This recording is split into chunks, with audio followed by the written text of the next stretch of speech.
Για παιδιά, θέλω να σας κάνω ένα μικρό update. Το κλουβί του Jack. Ναι, Νάτι και η Μαρίλια.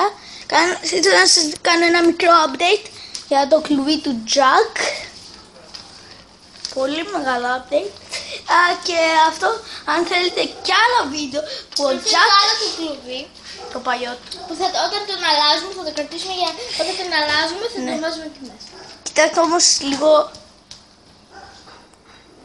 και παιδιά, απλώς ήθελα να σας κάνω ήθελα να σας κάνω ένα μικρό update. Αν θέλετε να... Συγκρίνεται λίγο. Εντάξει, τα έχω συγκρίσει. Παιδιά, απλώς ήθελα να σας κάνω αυτό το μικρό update. Αν θέλετε να έχουμε πιο πολλά βίντεο από αυτά που ο Jack μόνο μιλάει και όχι εγώ. Δεν μιλάω εγώ σε αυτά. Και αυτό το μικρό βιντεάκι θα σας κάνω ένα update και γεια.